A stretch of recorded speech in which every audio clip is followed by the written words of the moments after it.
current issues in healthcare. A lot of it's going to deal with healthcare systems and plans. There's also going to be touch on unintentional harm or med errors, some type of system error that has occurred. But for the most part, if you know this 9-slide PowerPoint, you should do pretty well on the current issues in healthcare section. Okay. So some point in your nursing career, you're gonna make a mistake of some sort. You may have already done that in your clinical setting or your work as an LPN, apprenticeships, all kinds of stuff.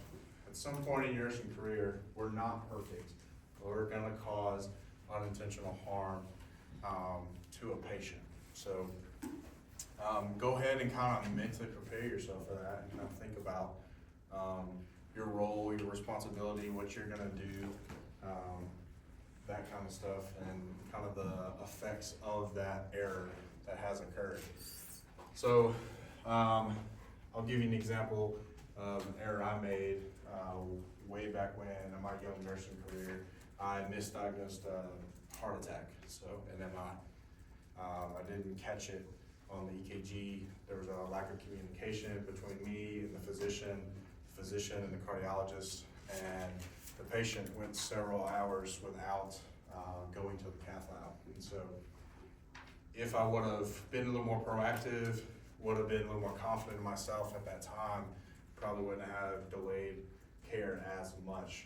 Patient ended up living a while afterward and died from other complications and stuff. But I missed a STEMI, so that's an error that I committed on my part. But you'll see it throughout your career. At some point, you're going to commit an error. That's just part of the system.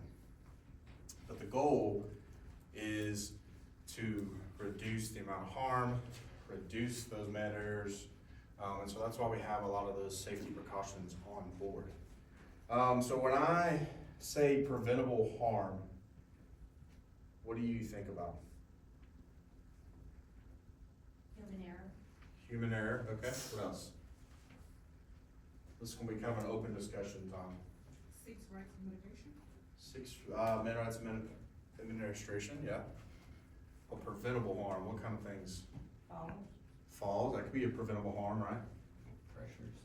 Pressure sores, good. What about med errors? That happens all the time, right? You overdose somebody a little bit too much, wrong drug, wrong patient. That's be a big one. What about unnecessary procedures or wrong procedures? Someone gets their appendix taken out when they weren't supposed to, or the wrong leg got amputated, you know?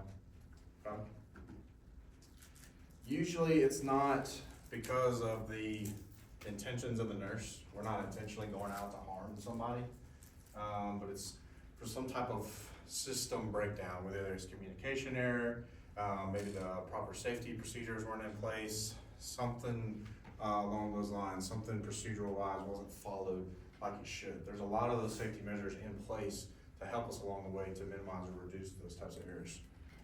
So what type of safety features can you think of? Scanning's a big one, right? Every time we go in that room, we gotta log into Cerner. It takes 45 minutes, and then we have to log into the patient's chart, and then we have to scan his armband, right? Ask him for the name and date of birth. A lot of times we've caught ourselves, right? When we scan the armband, we scan the med, and it's like, oh, that's not part of that patient chart. That's not a part of their patient order.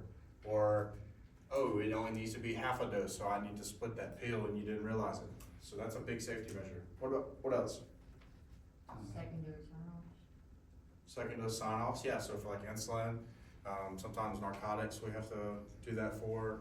The PCA pumps you have to witness when you're changing rates and stuff. I heard timing out, so for timing out for procedures, this is Mr. Billy Bob. He came in for a right knee amputation, and then you go through the process and everybody agrees, yep, that's what we're here for, okay? And they'll do that kind of before and after certain time periods, okay? What else? Bedside reporting. Bedside reporting, that's a big one. I like that. wall alarms, wristbands, side rails. There's lots of things out there. So if you did commit an error, is honesty important to you? That should be a given, okay? Please be honest with it. Usually when an organization or you yourself are reporting an error, there's minimal legal fines and things that they have to go through. They're really not penalized as much as say if they were to hide it, okay? Should someone be fired for medical error? Depends on what it is. Depends on what it is. Why do you think so? Depending on what? Well, it depends on if they overrode it, if they weren't around, if they did it multiple times. Okay. Does anybody disagree with her? Everybody pretty much agree. I feel like at that point it'd be intentional. Intentional? So I guess you kind of have to define, is it preventable harm, intentional harm?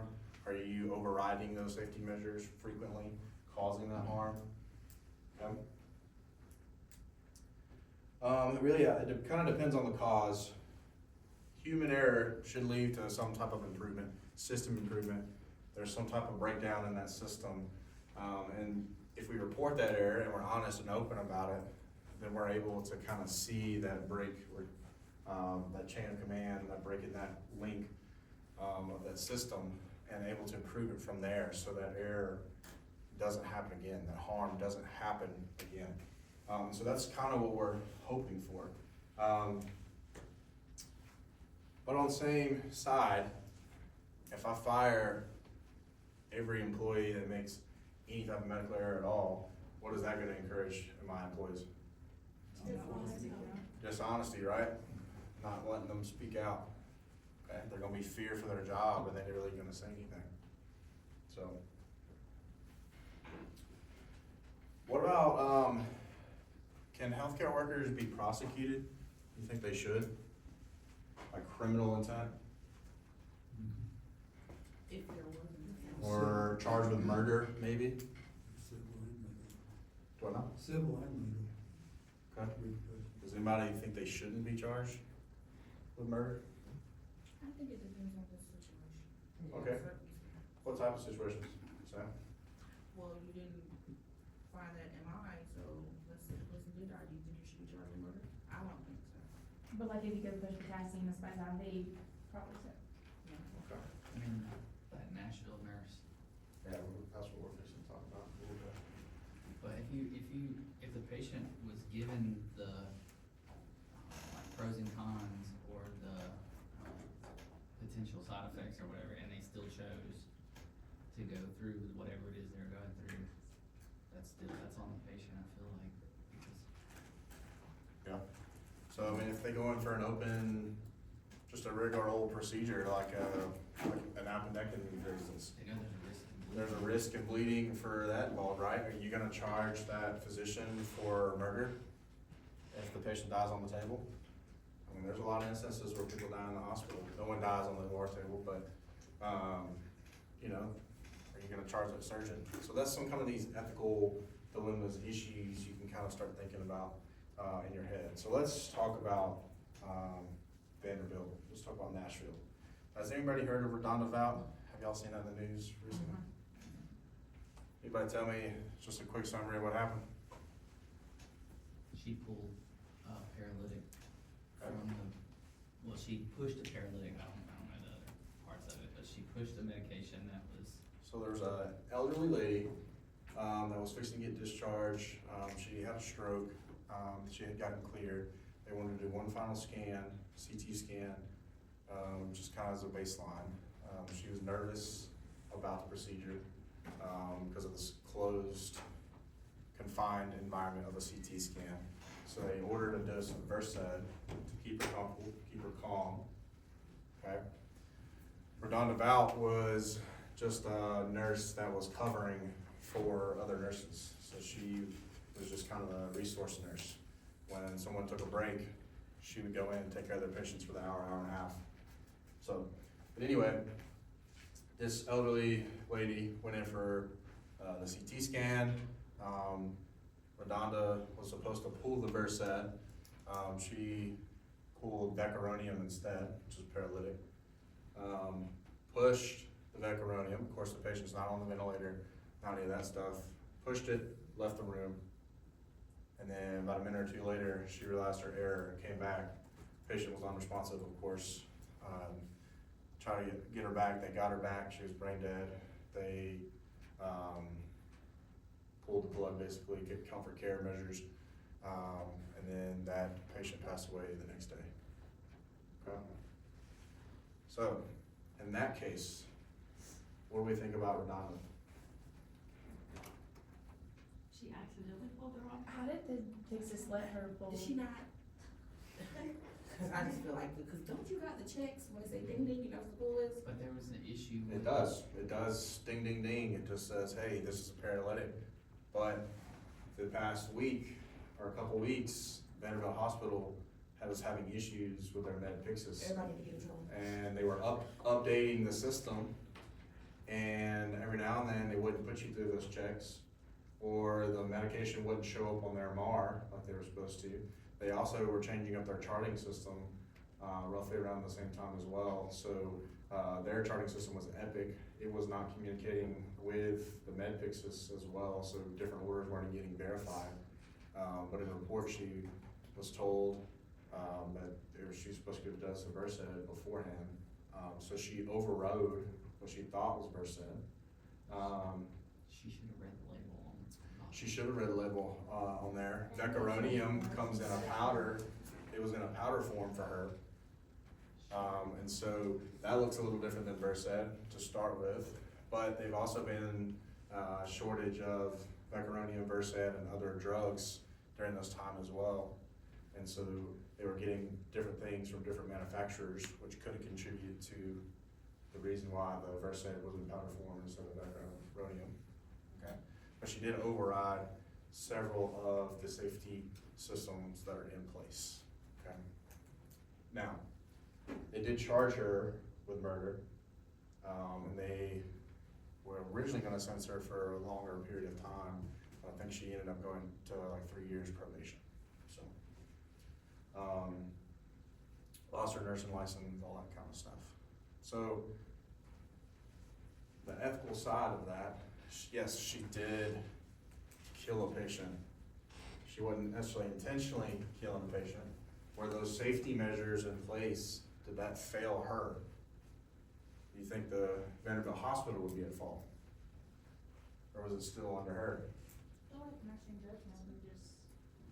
I feel like there's a shared responsibility. There's a big shared responsibility, I think, that's me personally, and everybody has a different view on this.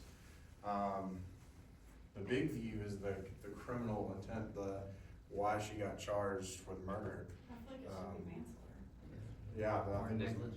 I think it was manslaughter and negligence, yeah, don't quote me on that, there's a couple links out there that you can read the articles on.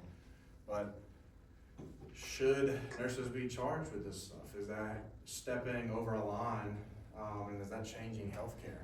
Is that gonna discourage people going into healthcare? Are we supposed to be protected, under some type of, law or legal system? Kinda like the Good Samaritan Act, when you go out into the world and help people out and may cause harm. Should we be protected under some type of Good Samaritan law in the hospital setting? What do y'all think? There's no right or wrong answer really, but to an extent, yeah. I think There's, I think it's kinda all on like intent as well, 'cause I mean, yes, say the Good Samaritan law, but then there are like those cases of those nurses that do intently seek out to harm patients or do, you know. So if there was just like an overall umbrella of like Good Samaritan, it's like, oh, well, they were a nurse, so I'll let it go on. Yeah. Cause there are unfortunately those few. But you have to look at it from the other viewpoint too, like, if you're on that side of healthcare, you might feel like you should be protected, but what if that patient was a family member? Yeah. It's gonna flip how you feel about it. Someone's gonna say, Yeah, so I mean, if it was my family member, I would be, You would want them to be prosecuted. so, kind of the legal battle, the harm, current issues in healthcare that we're kind of facing today. A lot of issues in that. Other issues are Medicare, Medicaid type coverage, what insurance is gonna cover, who has health insurance, who do we provide healthcare insurance to, all that kind of stuff, so. Big thing is patient safety is everyone's responsibility. I mean, it's the nurses, the techs, the hospital administration to have the necessary safety precautions in place. Being able to protect their nurses to a certain extent, and backing them up when an error occurs, encouraging them to report those errors so we can find faults in those safety systems so we can update them and improve them to hopefully minimize risk as well. So remember to always use your checklists, always use your safety measures. Remember, communication is key to hopefully minimize and reduce your risk for causing some type of preventable harm. At some point in your career, some mistake might be made or some type of near miss might happen. But we're trying to reduce that as much as possible. There's a prep work video out there. It's called Chasing Zero. It's kind of an older video, but it's a really good video out there for you if you're curious about it.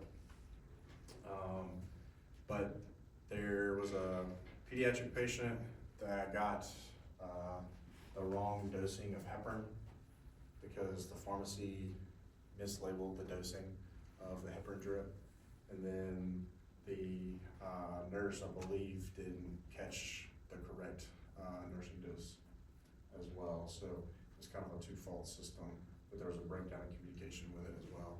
So that's a good video out there as well if you're just interested in that kind of stuff. But let's talk about healthcare systems and plans real quick.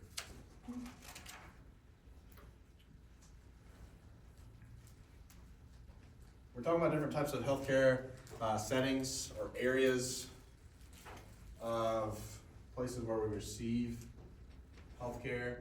We have primary care, secondary care, and tertiary care.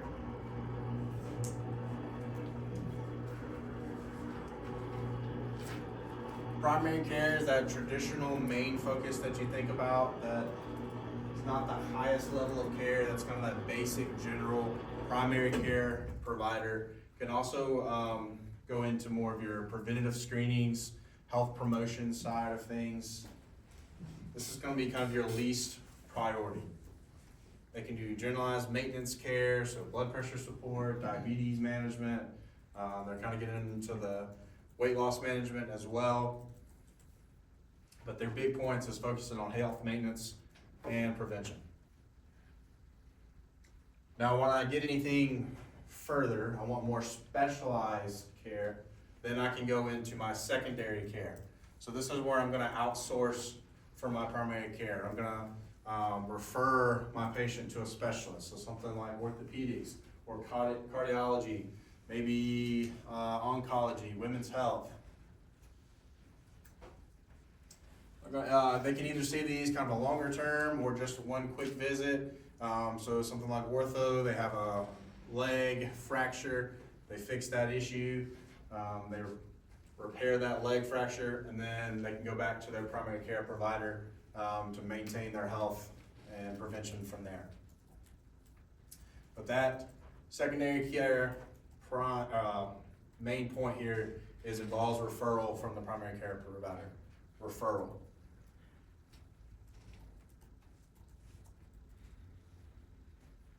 Your number one highest priority care is going to be your tertiary care, down here at the end. That's your most advanced level of care. You have a very complex, specialized treatment plan. So something like neurosurgery, maybe they're receiving very specialized, specific care to them as for chemotherapy. Maybe like really specialized heart failure care, but the big word there is specialized. They need the greatest expertise on that specific subject to go from there. Remember, you can kind of fluctuate between any of these three. Tertiary care, once I kind of get that complex care that I need, I may have to go back to a specialist of some sort in my secondary care setting, and then also have my primary care for my general health maintenance, health needs from there, okay? So we're on the primary, secondary, and tertiary idea. Let's talk about health prevention. So this should be some review for you. So somebody give me an example of primary prevention. Screenings. Here's screenings. Not quite. Vaccines. Secondary. What? Vaccines. Vaccines, that's more your secondary care. Eating healthy. Sorry, my bad, not vaccines. Vaccines are primary prevention. Eating healthy, diet, exercise, more of your health promotion type of prevention, okay? My main goal is to prevent the disease from occurring before the disease occurs. That's my primary prevention. So like you said, immunizations, health education, diet, exercise, wearing your seatbelt, wearing a helmet. So that bike safety type stuff. What type of foods can I eat to stay healthy? Secondary prevention, so things like your screenings, your mammograms, frequent BP checks. Maybe if they have a health day, you go out there and you get your just generalized checkup.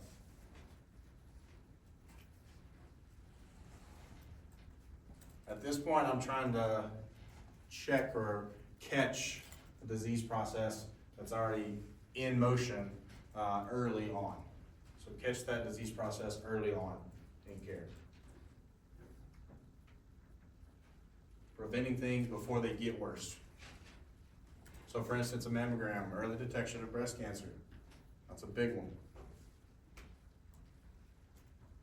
Maybe catch my BP on the rise early so I don't have some type of chronic kidney disease in the long run. Some type of kidney injury or something because my BP has been high for so long.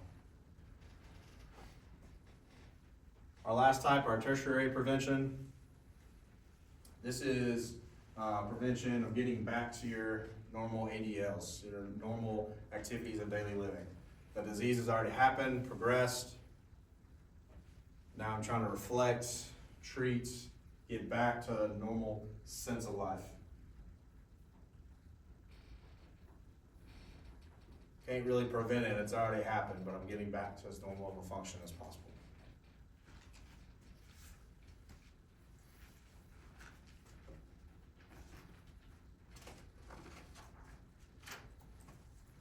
Someone give me an example of tertiary prevention. So it's up like rehab.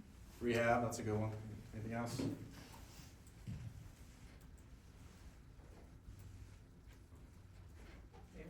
Therapy, good. Support groups. Maybe going to a class on diabetes for nutrition, something along those lines. Big one's gonna be like rehab though, getting different equipment to help with that disease management. Okay. We talked about health systems, let's talk about how we deliver that health system. So we have 3 different types of nursing care that we can talk about: team nursing, primary nursing, and functional nursing. Team nursing is kind of what we've just talked about here for the past couple of weeks with your leadership and management, that process of delegating out specific tasks and roles. But overall, you're taking the lead, you're that leader of that healthcare team.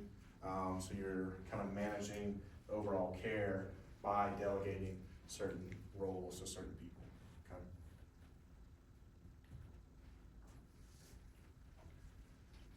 Primary nursing, you are the sole responsibility of that patient load, that patient group. You're not delegating anything out. Has a real holistic approach to it. really constant continuity of care that is provided here. Problems with that, of course, you're not delegating your roles out, so that burnout can be real quick. You get tired, you get frustrated real fast. Depending on your patient load, your quality of care may decrease because you need to delegate out certain functions from there.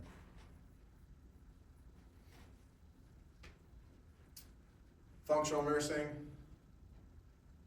it can be efficient in certain ways depending on your team, your group that you have, but tasking certain people with certain tasks. You're gonna give the meds today. I'm gonna do the vitals today. Can be really close to your team nursing.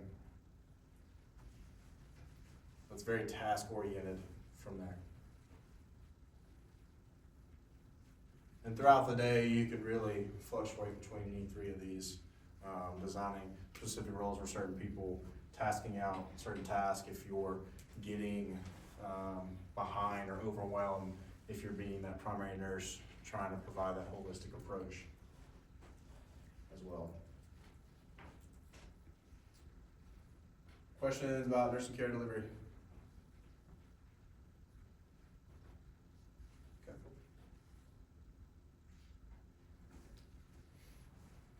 All right, let's talk about insurance for a moment. Insurance. Let's talk about Medicare. We have Medicare Parts A, B, C, and D. Big things with Medicare, so this is gonna be for anybody that's 65 and older primarily. Gotta have to be a US citizen for at least 5 years to take part in this as well. Other factors that can be included is if you're on disability, Social Security disability insurance as well, you can kind of qualify for the Medicare as well. And then if you're on certain disease processes, but not necessarily on some type of disability insurance or Social Security disability, so things like ALS, some type of chronic kidney diseases, some of those kind of limiting diseases that you're not really able to get out and work to your full potential. So you can qualify for Medicare insurance as well. So Part A is going to consist of your hospital insurance. This is going to be for those acute care settings, that acute care sickness.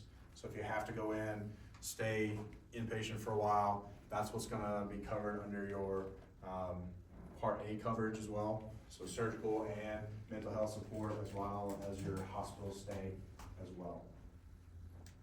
Every now and then you'll get some hospice care in there. That's very dependent on a lot of other factors as well.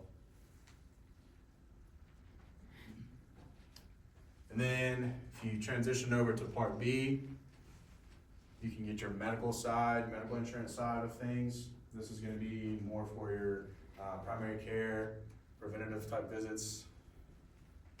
Certain specialists, you can get out into this as well. Main thing is you're not part of the hospital. You're not in that acute care setting from here. Everything's gonna be outpatient related.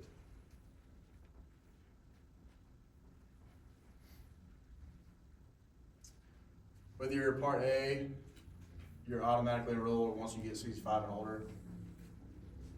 Part B, you have to enroll in yourself, and there's a certain premium or fee deductible that you have to pay to be a part of it.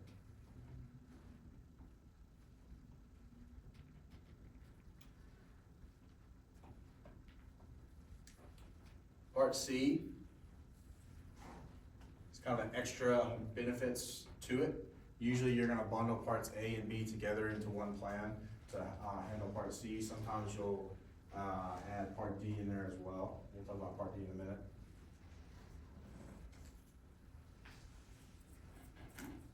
Very restrictive in Part C, and sometimes you have to kind of stay within your network. So if you live in the Lee County area, your network's gonna be the Lee County area. You're gonna have to pay extra fees and premiums, a lot of extra money to go to a specialist physician or something like that in the Birmingham area, or go over to Mississippi or something, or if you travel to I don't know, Washington on vacation, you had to have an emergency something or another, then you'll be at a higher, payment rate because you're not within that local network of providers, okay? Part D is pretty easy to remember because drug coverage, that starts with a D, D for drug coverage. This is all about your prescriptions, usually your common prescription drugs from there. With your Part C and Part D, you're gonna also have to pay kind of a premium for it as well, some monthly payment to be a part of this as well.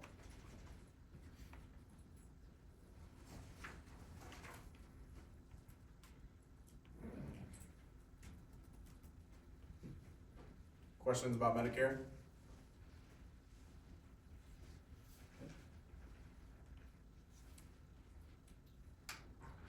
These are a couple of government type of programs.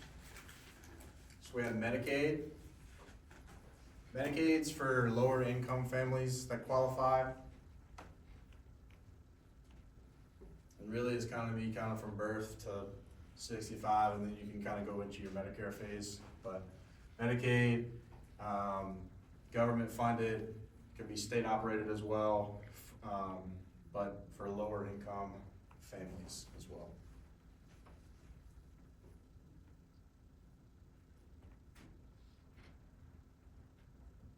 And then your Children's Health Insurance Program, or your CHIP program over on the side, kind of links in with your Medicaid. It's going to be for lower income families as well, but for providing health insurance coverage for children. So for the state of Alabama, that's going to be all kids for us. Overall, very specific criteria for these, but it's state run. Government has some assistance in it as well. But each state kind of determines their eligibility for each of these programs. Okay.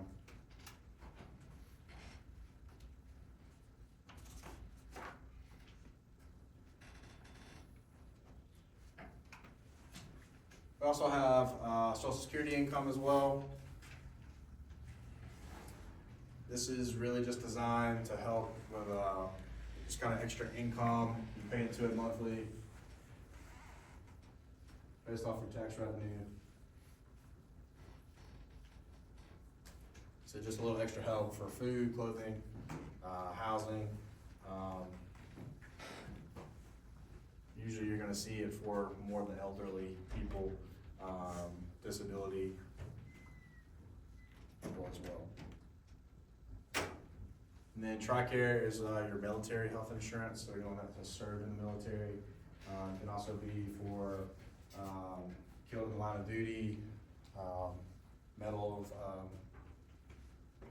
Honor recipients as well. How's the coverage with TRICARE? Really good. Yeah.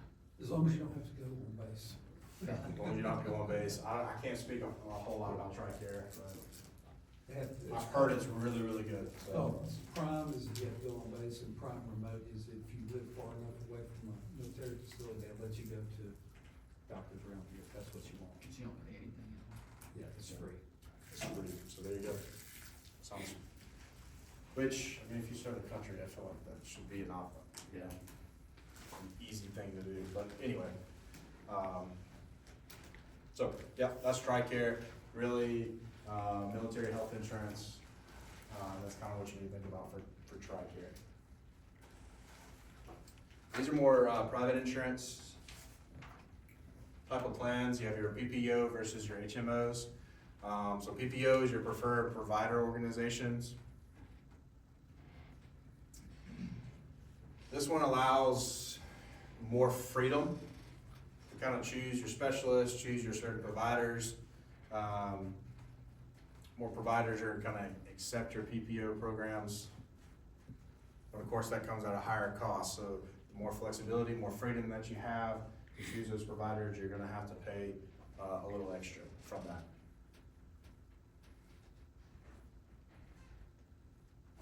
HMOs, your health maintenance organization. This is gonna be more coordinated style of care, not as much freedom with it, so that comes with a lower cost. You're gonna have to pay those higher premiums, those higher rates if you see someone that's kinda out of your network, out of your area. So they kinda choose your care for you, kinda coordinate your care for you, in that way. So there's not as much freedom if you wanna choose your kinda specifics, from that. So PPU, higher flexibility, higher cost, HMO, lower costs, but restriction on your doctors, your physicians, so not as much freedom with that. Okay. Questions? On anything? I know that was quick and short, but I had to get this in somewhere, and this was a good spot to place it. Okay. What kind of questions am I gonna ask? If you know the specifics of some of these bullet points, you should be good to go, okay? So if you know what a PPO is, you can talk to me in general what a PPO program is, or you can tell me who qualifies for Medicare, then you should be okay, okay? If you can give me some good examples of primary prevention, secondary prevention, tertiary prevention, if you even kind of know what those are in general, should be good to go, okay?